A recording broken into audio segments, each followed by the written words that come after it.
Que el Señor les bendiga a todos, hermanos. Amén. Bienvenidos nuevamente a una sesión más del estudio de la palabra del Señor. Estamos estudiando el tema general de la doctrina del Espíritu Santo.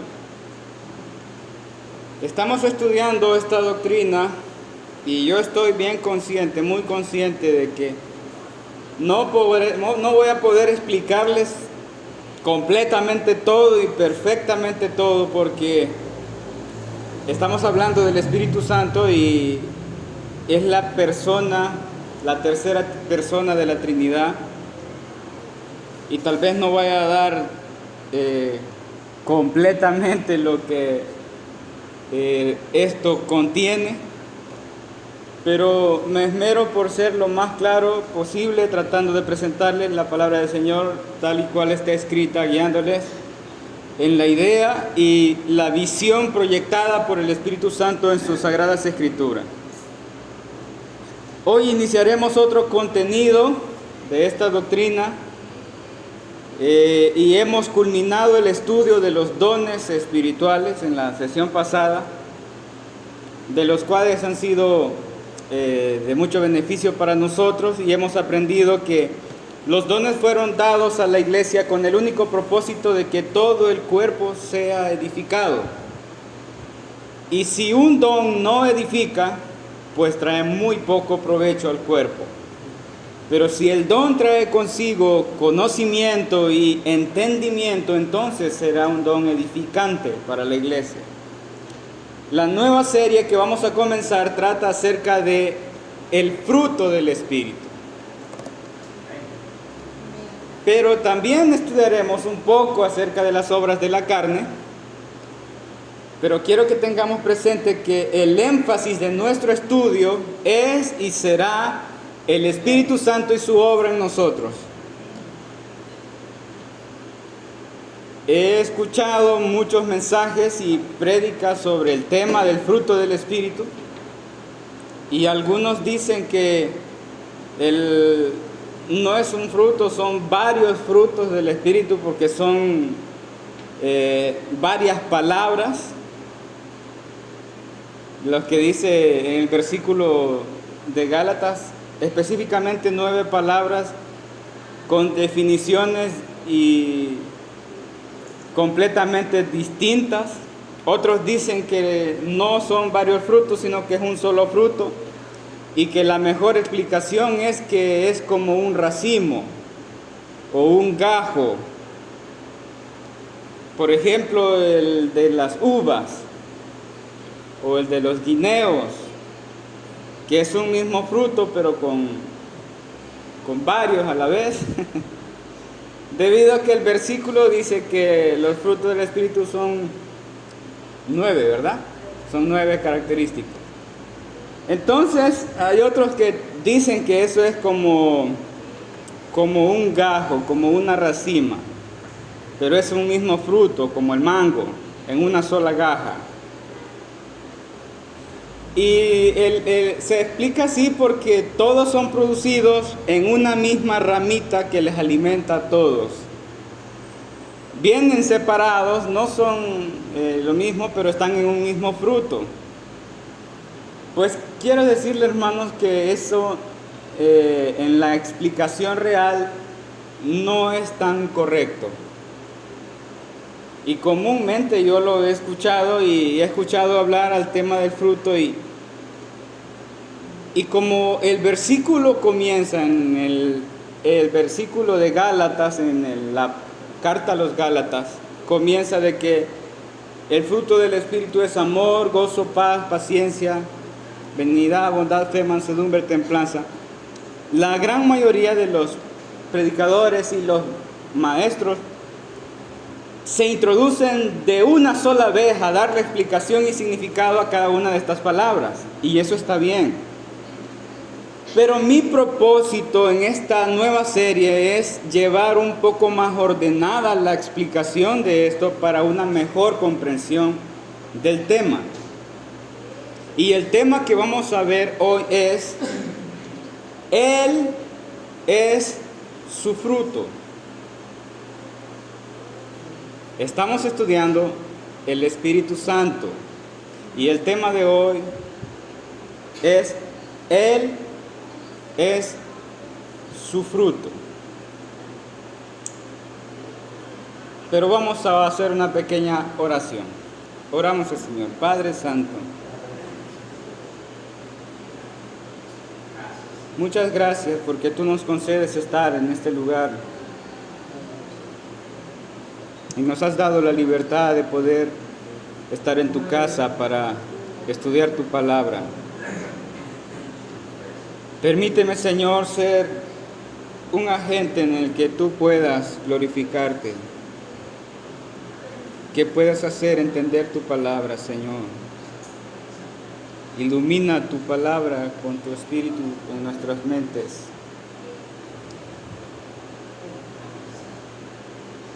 Necesitamos, Señor, tu luz. En el nombre de tu Hijo amado, Jesucristo, lo pedimos. Amén y amén.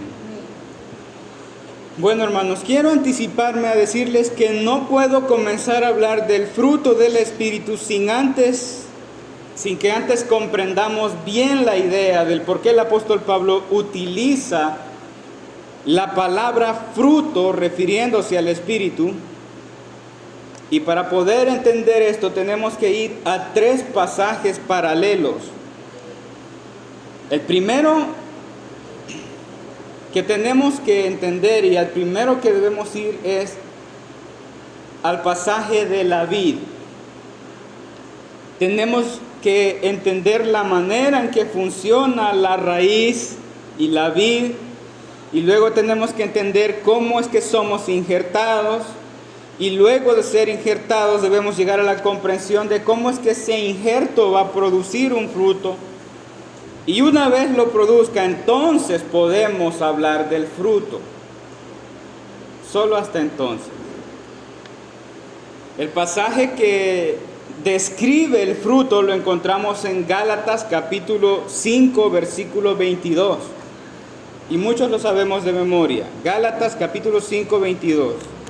Si quiere, vaya conmigo y revisamos ese versículo. Carta a los Gálatas capítulo 5, versículo 22. ¿Lo tenemos? Amén. Dice la palabra del Señor como está escrita: mas el fruto del Espíritu es amor, gozo, paz, paciencia, benignidad, bondad, fe. 23, mansedumbre, templanza. Contra tales cosas no hay ley. Bien, no hablaremos del fruto en esta sesión. Vamos a ir a la comprensión de todos los pasajes paralelos que complementan la proyección de la idea completa de esta imagen. Y vamos a ir a Evangelio de Juan capítulo 15. Evangelio de Juan capítulo 15 del 1 al 5. ¿Lo tenemos? Evangelio de Juan capítulo 15 del 1 al 5. ¿Lo tenemos? Bueno, amén. Yo soy la vid verdadera y mi Padre es el labrador. Todo pámpano que en mí no lleva fruto lo quitará, y todo aquel que lleva fruto lo limpiará, para que lleve más fruto. Ya vosotros estáis limpios por la palabra que os he hablado. Permaneced en mí y yo en vosotros, como el pámpano no puede llevar fruto por sí mismo si no permanece en la vid, así tampoco vosotros si no permanecéis en mí. Yo soy la vid, vosotros los pámpanos. El que en mí permanece, el que permanece en mí y yo en él, éste lleva mucho fruto, porque separados de mí, nada podéis hacer. Bueno, yo en la pizarra tengo hecho ahí unos dibujitos representativos acerca de lo que es una vid. Y Jesús en este pasaje se está poniendo como una referencia de una vid. Ahora, el versículo que tomaremos como de importancia en este pasaje es el versículo 4. Dice, permaneced en mí y yo en vosotros. Y dice, como el pámpano no puede llevar fruto por sí mismo. El pámpano no puede llevar fruto por sí mismo. Bueno, hasta aquí tenemos la comprensión de que Cristo es la vid. Y el Padre es quien limpia a los que llevan fruto para que den más fruto. Amén. Bueno, ahora vayamos al otro pasaje paralelo en donde se nos explica de que somos injertados. Romanos capítulo 11.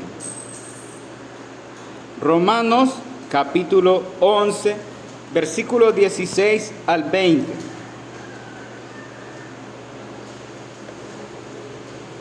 Carta a los Romanos, capítulo 11, versículos 16 al 20. ¿Lo tenemos? Dice la palabra del Señor: si las primicias son santas, también lo es la masa restante. Y si la raíz es santa, también lo son las ramas. Pues si alguna de las ramas fueron desgajadas y tú, siendo olivo silvestre, has sido injertado en lugar de ellas y has sido hecho participante de la raíz y de la rica savia del olivo, no te jactes contra las ramas. Y si te jactas, sabe que no sustentas tú a la raíz, sino la raíz a ti. Pues las ramas dirán que fueron desgajadas para que yo fuese injertado. Bien, por su incredulidad fueron desgajadas, pero tú por la fe estás en pie. No te ensoberbezcas, sino teme. Este pasaje es paralelo no solo porque habla de que los gentiles hemos sido injertados.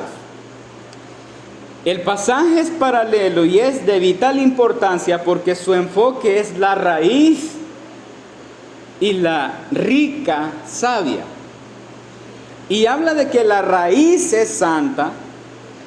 No solo está hablando en detalles específicos de la raíz y de la savia, sino de lo que produce la raíz y la savia, y es santidad. Amén. En este pasaje no se está hablando de ningún ser humano común, porque ningún ser humano común puede ser raíz santa.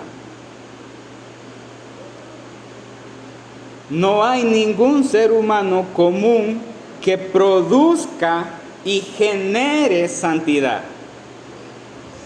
Así que la raíz de la que el apóstol Pablo está hablando en este pasaje es Cristo. Está hablando de Cristo, porque la raíz es santa.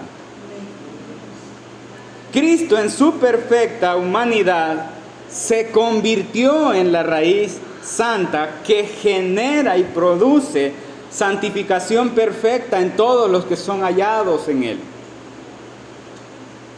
Él es quien produce santidad. Y Él es el que comparte santidad con los que son hallados en Él. Los que son hallados en Él son injertados en Él. Vaya conmigo a Romanos capítulo 6, versículo 5. Romanos capítulo 6, versículo 5.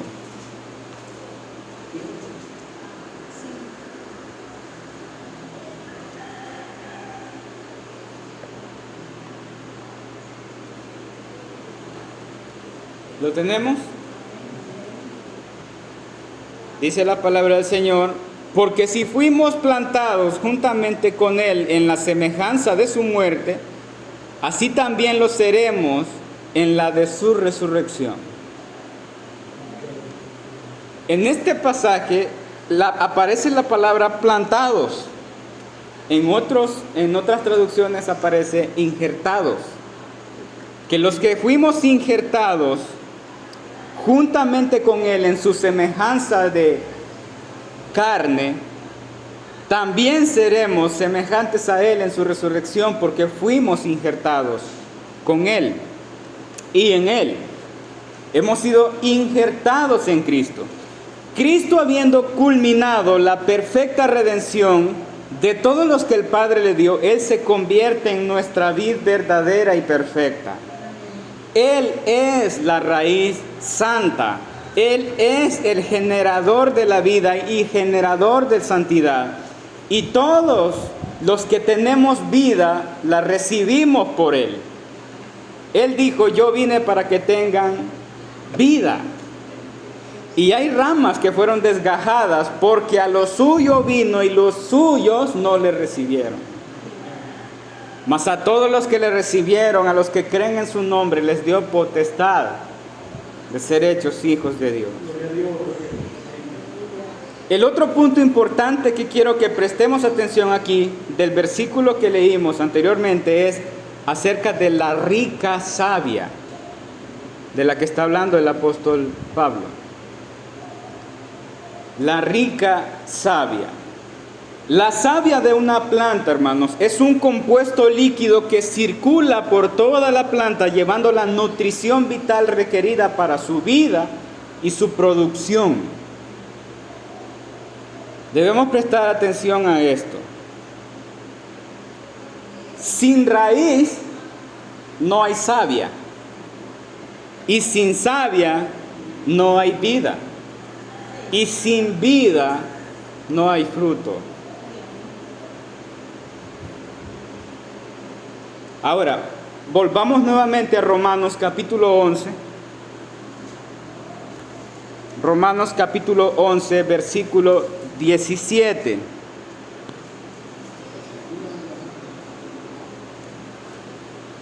Romanos capítulo 11, versículo 17. Aquí encontramos dos cosas muy reveladoras e importantes.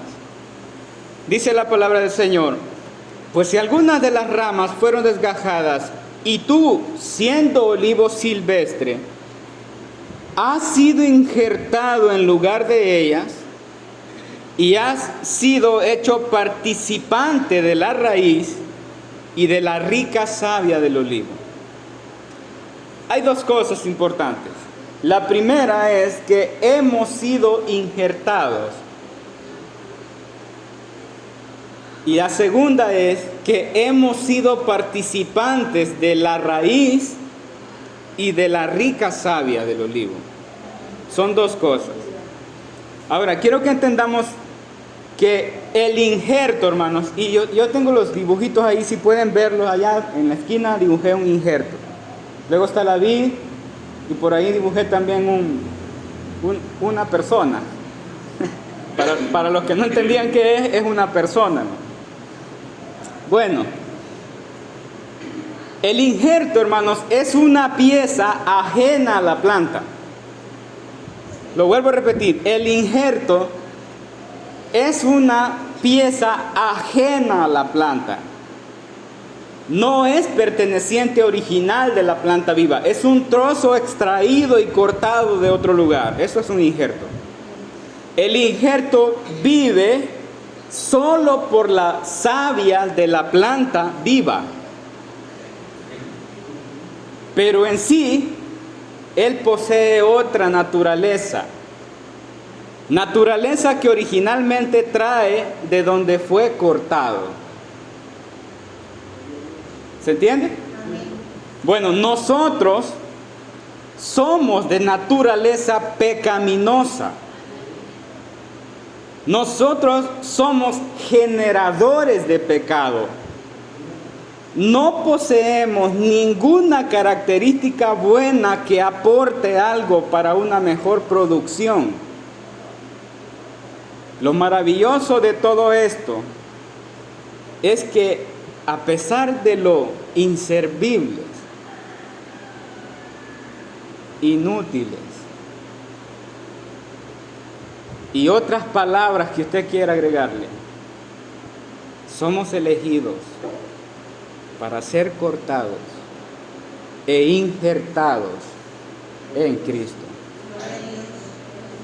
Lo maravilloso de todo esto es que la raíz es santa y su rica savia produce vida y santidad.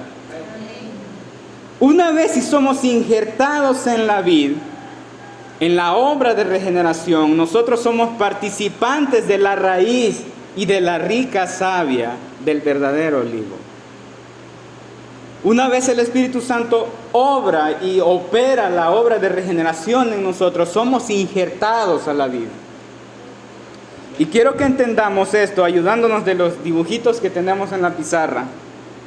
Cuando hablábamos de los dones, hermanos, el apóstol Pablo utiliza un ejemplo especial para explicarnos la importancia de unos con los otros y la igualdad de valor en Cristo. Él nos enseña que somos un solo cuerpo con diferentes miembros. El ojo no le puede decir a la mano, no te necesito. Bien, el ejemplo que el apóstol Pablo utiliza nos enseña de que cuando una persona experimenta la obra de regeneración en su vida, esta persona que estaba muertos en delitos y pecados es arrastrada por el Espíritu Santo, injertándola en el cuerpo de Cristo. La obra de regeneración es el acto soberano en el que Dios nos injerta en el cuerpo de Cristo. Y una vez una persona es injertada en el cuerpo, ahora es miembro del cuerpo de Cristo, como todos los demás, por obra del poder del Espíritu Santo. Bien, ahora llevando esto del que somos un solo cuerpo y que somos injertados en el cuerpo, llevando esta misma comprensión al ejemplo de la vid, las personas son injertadas en Cristo. Son injertadas en la vid verdadera para que tengan vida y lleven fruto. Si la raíz es santa, la savia es santa. Y si la savia es santa, esa savia nos hará estar vivos en Cristo, nos hará crecer en un proceso espiritual de niños, jóvenes y padres, y esa misma savia nos va a hacer dar fruto, que es el fruto del Espíritu. Ahora, el injerto no puede dar otro tipo de fruto distinto a la esencia de la savia que proviene de la raíz. Si nosotros somos injertados en Cristo, nuestro fruto será acorde a la savia de esa raíz. Dios es el único que genera santidad y Él es el único capaz de alimentarnos, de nutrirnos, de mantenernos vivos, y solo Él es quien nos hace dar fruto. Nadie puede producir su propio fruto por su propio esfuerzo. Son frutos del Espíritu. Amén. Otra cosa muy importante es que el injerto tiene dos naturalezas.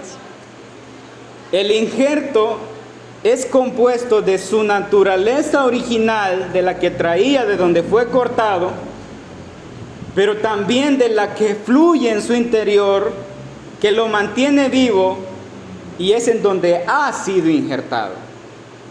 ¿Me doy a entender? El cristiano tiene una naturaleza carnal, pero ha sido injertado en Cristo. Ahora él tiene, aunque él es un injerto de naturaleza carnal, ahora tiene una naturaleza espiritual que fluye dentro de su interior con un poder generador y transformador, y es el Espíritu Santo.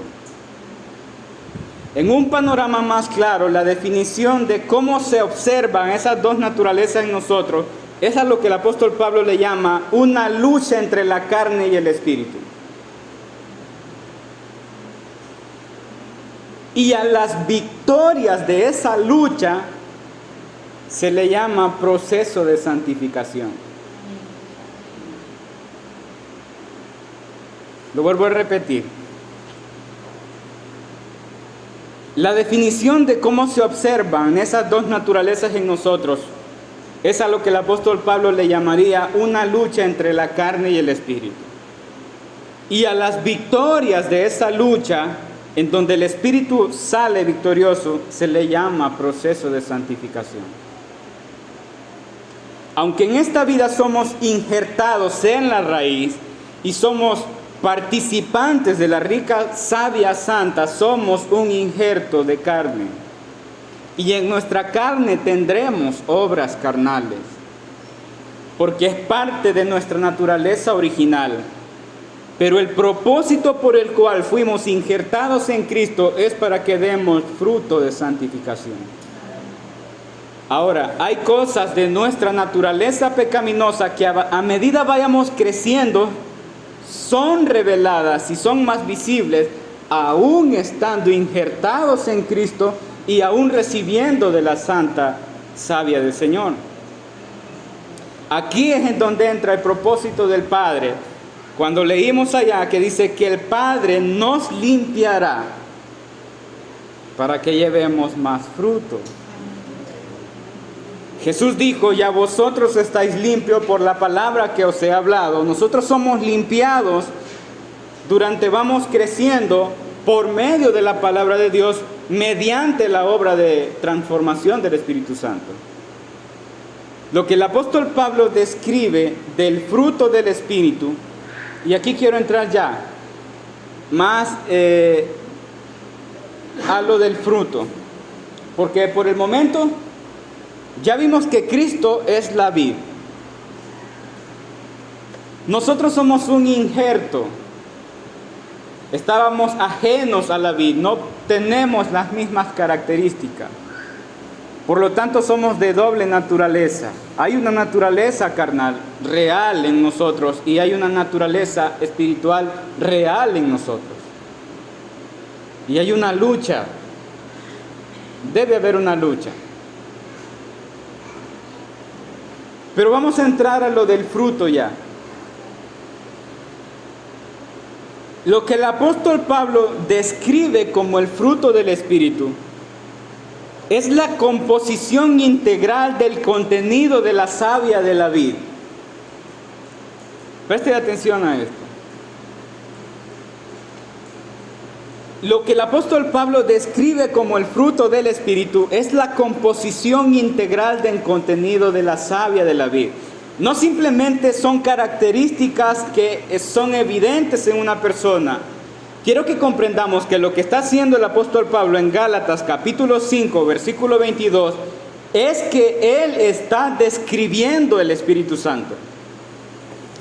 Así como nosotros podríamos llevar la savia de un árbol a un laboratorio y podríamos observar cuál es su composición integral de distintas sales, minerales y nutrientes, y cómo conjuntas son una misma savia del árbol, así el apóstol Pablo, desde un microscopio espiritual, viendo a través del lente objetivo, la composición del Espíritu lo describe.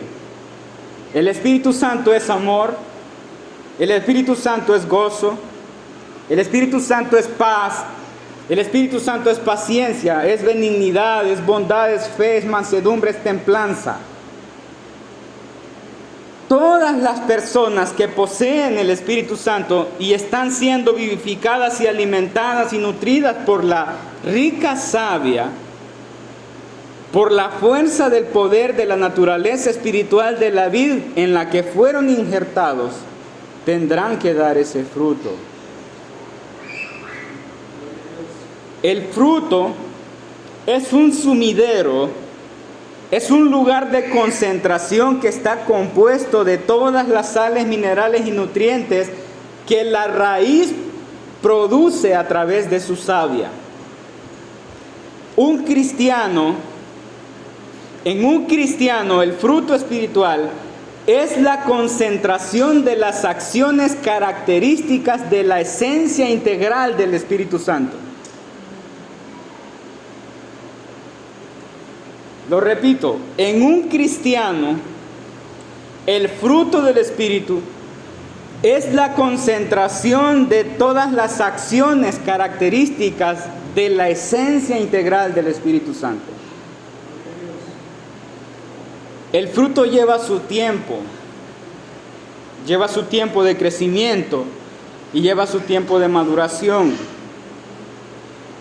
Y los que hemos sido injertados en Cristo, que hoy tenemos vida, el Espíritu que mora en nosotros, esa misma savia que genera vida y que nos mantiene en crecimiento, es la que nos hará dar fruto.